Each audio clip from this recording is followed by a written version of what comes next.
Nung isang araw nga, parang naging swimming pool yung second floor nitong ating building. Binaha yung mga pyesa kung saan natin binibenta yung mga online items natin. Napuno yung ano ko, nalulod ko dahil dito sa mga dahon ng mangga. Hanggang doon sa kabila. Dahil may mga bunga-bunga. Hindi naalagaan yung alulod kaya nangyari, nagbara kanina. Grabe. Eguls. Tayo sa kabila. Dito yung mga solar panel ko, ayan. Yung alulod na yun, napuno rin yung kanina. Napuno rin.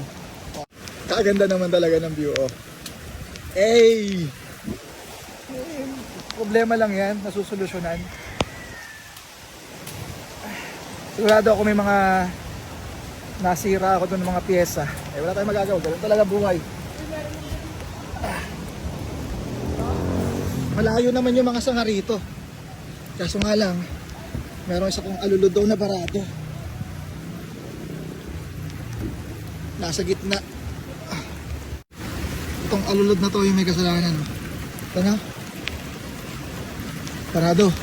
Barado ng mga daon. Tuisin ko yan. Ay, ayos lang.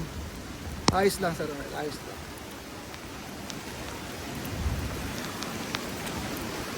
Sabi nga sa isang kanta, there's a rainbow always after the rain.